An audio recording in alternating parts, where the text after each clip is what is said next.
Hello, I'm Susana Pereira. I'm a professor at FGV and the director of the Innovation Center. And today, I'm pleased to announce our special guest, Professor Annabelle Gawer from the University of Surrey. Thank you, Susana. I'm delighted to be here. Thanks for having me. Thank you, Annabelle. Professor Annabelle is leading expert on digital platforms and ecosystems strategy, and also a highly cited author. We are pleased to have you here. Thank you for your presence. So, we want to talk about digital platforms and ecosystems as new dominant forms of organization. Let's start with your latest book. So, Annabelle, your latest book, The Business of Platforms. Could you please explain why business strategy is so successful? Could you elaborate on that? Yes, thank you. So, this book, which I wrote with Michael Cusumano, who's a professor at MIT, and David Yoffie, who's a professor at Harvard Business School, explains how these new forms of business work, how they operate, and why they are so successful. So the word platforms is everywhere now. We hear about Uber as a platform, Google as a platform, Facebook as a platform, but many people don't quite understand what exactly is different about these types of businesses. So we explain that platforms are a new way to conduct business that takes advantage of the digital economy. In particular, it takes advantage of the fact that we are all connected to each other with the internet, humans to humans, humans to machines, machine to machines, machines to organizations, organizations to organizations. So there is a net, a fabric of interconnectivity that links everybody. And we generate data all the time, and we also receive data all the time. This new layer of data exchange, which is combined with new possibilities of processing this data, is making new ways of creating value possible. People can identify buyers that they wouldn't even know existed. People can identify sellers that they wouldn't even know existed. So one example of such new business are those online marketplaces, like Etsy, like Amazon Marketplace, like eBay. You can think of Uber as a marketplace between drivers and riders. And that's one way in which platforms create value, by creating these marketplaces. We call them transaction platforms that facilitate identification of partners and exchange of information and transactions over this marketplace. We call them transaction platforms. Within the transaction platforms, you also have the social media, which is a form of exchange of information and data. So all the social media that we know about, whether it's TikTok or Instagram or Facebook, belong to this category of transaction platforms. We have another category of platforms that exists, which is called the innovation platform. And here we're talking about technologies such as Apple's operating system, iOS, or Google Android operating systems. You can think of these technologies as a fundamental building block on top of which other actors, not Google or not Apple, build new innovation. So if you look at an iPhone, you are going to see lots of apps. And these apps are not made by Apple. They are made by independent developers. Most of these apps are made by independent developers that build those apps that are designed specifically to work with those platforms. So these two types of businesses, innovation platform and transaction platforms, did not exist before the internet, and they are becoming very prominent. Wow. You are not only a leading author, you are a great professor and speaker. If you are a professor, a student that wants to know more about innovation and the business of platform, now you have a great speech. Thank you so much. You're welcome. Yeah. We explain more in detail in the book, obviously. I'm sure. So please buy her book and read it. Thank you so much. I was here thinking of my life and everything that I do, like everyday life. Like when I connect on the internet, when I take an Uber, when I buy on the internet, even when I'm in the classroom and I use some technology that we use here at FGV for teaching and accessing and exchanging and connecting with the students. So a lot to do with connection, data, exchanging information. That's right. Thank you. So, Annabelle, your work also has shown us that the platform and ecosystem are changing how we work, compete, and innovate. So, could you please provide some examples? I know you have mentioned Uber and other platforms, even social media, but connecting to work, compete, and innovate. So let's start with work. Okay, and you were talking about Uber, right? So the driver of Uber is not an employee of Uber. It is considered an independent subcontractor, but it is being monitored and surveilled as if he was an employee, except he's not an employee. He willingly connects to Uber, but if he refuses to take some rides, he is going to get a negative score from Uber.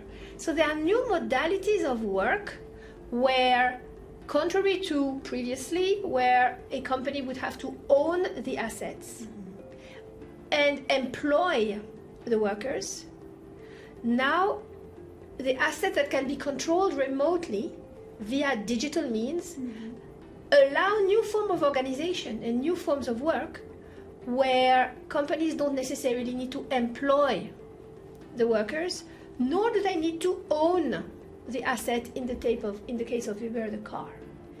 So the exploitation of both physical assets, digital assets, and human work can be done in a different way. That has implication on the future of work. Yeah, it changes everything. It changes everything. Some people might even wonder, are we going to have companies in the future like we have now? Or jobs, of these kind of Exactly. jobs? That has implication on the social security and the rights of workers as well, because the legislation about work has been created in a universe where companies own the asset and employ the workers. So that creates opportunities, but also challenges. For example, in the gig economy, you have more flexibility, and that has also implication, in the global south, where people have access to these types of work.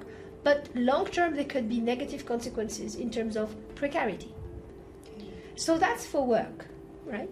You also asked about how it changes how companies compete. So I would say here the main difference is that traditional companies would compete in a market with other firms that do exactly the same thing that they do. They sell, I sell car, you sell cars, right? And the competition happens within one sector among companies that are rivals, and they sell their product to the customers. The way competition is changing is that instead of company A competing against company B within an existing sector, you start to have company A, which is at the heart of an ecosystem of a coalition of different firms that make services that are connected to each other. That ecosystem competes against another ecosystem. So we are in Brazil, right? Football is a very important part of the culture.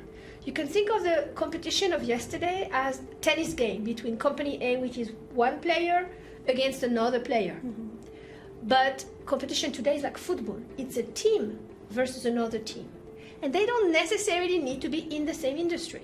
If you think about Facebook and Google, Facebook is a social media company. Google does a lot of things, but mostly search engine. So you would think they are in different industries, but in fact, they are competing because of the advertisers that they're trying to attract. So this is one of the ways in which competition changes. So you asked about work, you asked about competition, and you asked about innovation. So let's go back to the example of Apple and the iPhone. And I gave the example of the apps. So innovation platforms stimulate innovation by third parties in complements. So you can open up some interfaces Some of them are made as software. They're called application programming interfaces, and provide business reasons for companies or innovators that are not part of your company to build a piece of software, a service, an app that will be compatible and connected with your own. That's how innovation gets stimulated by platforms. When I connect all your answers relate to job, work, and innovation, there are something that is calling my attention that is and relates to connection, relationship.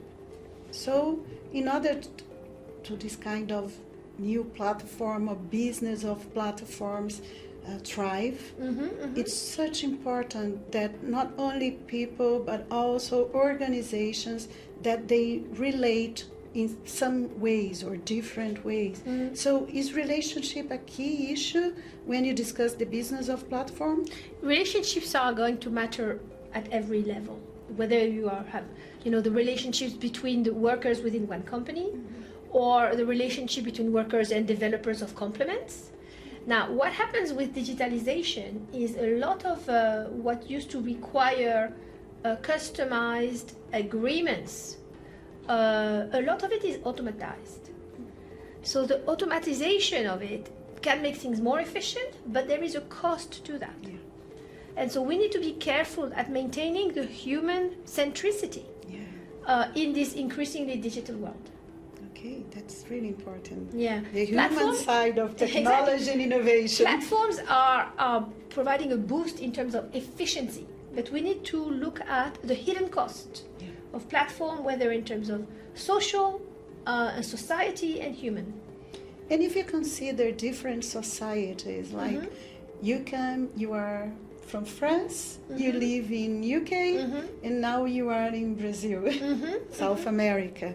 We have so many different characteristics, cultural, political, economic. So when you think about platforms, people, relationship, connections, you must think differently considering the context. Absolutely. Is that true? Absolutely. And I've done recently a piece of work with the World Bank about platforms in development, and in particular how antitrust authorities, competition authorities are reacting to the entry of platforms. So one question which is very interesting is that of the sovereignty of states and regions in the space of digital platforms.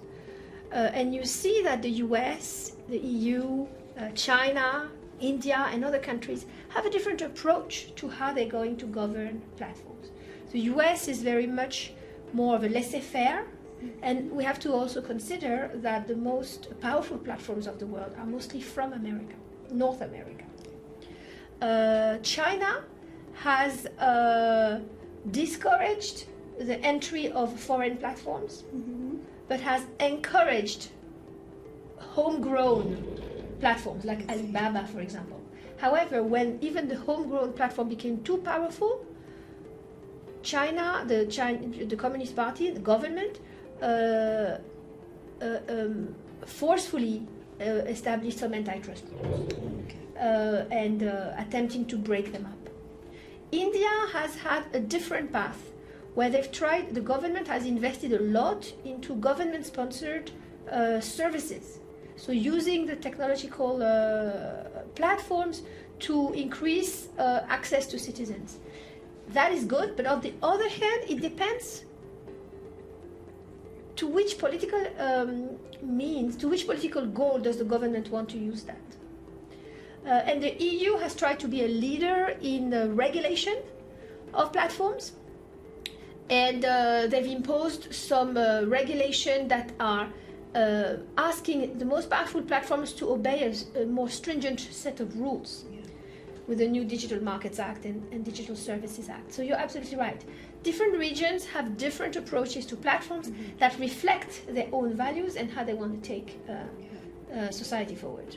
Oh, it's so powerful, and we should take and we should look at it with great responsibility. Yes, absolutely. With power comes more responsibility. Absolutely, that's very true. Wow. Very true. So let's connect this with master students, PhD students, managers, so everybody that worries or concerned, I will rephrase. No problem. Here at FGV, we offer some professional masters and PhD programs. And one of these programs is a professional master on corporate innovation. Right. When we discuss all this power, those strategies, and the responsibility connected to the business of platforms, how can managers in general relate to that? That's a great question.